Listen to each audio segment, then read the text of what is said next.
Hello, what's up fam? How you doing? In this video I want to teach you how to connect 5-volt sensors like this IR sensor to ESP32, which works with 3.3 volt power. If you raise up the amount of voltage, it may burn the circuit. So what should we do? It's kinda a way using a potentiometer as a voltage divider. So let me explain how. This is VCC 5 volt interconnected to a potentiometer, and the third pin is connected to G and D. Now the output, the amount of voltage will be reduced up to 2.5.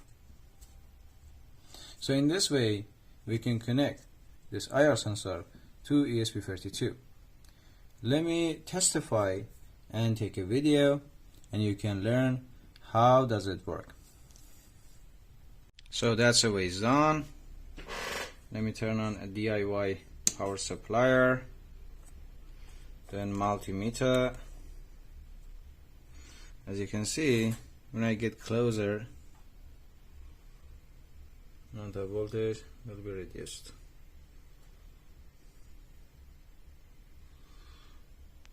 Here you are.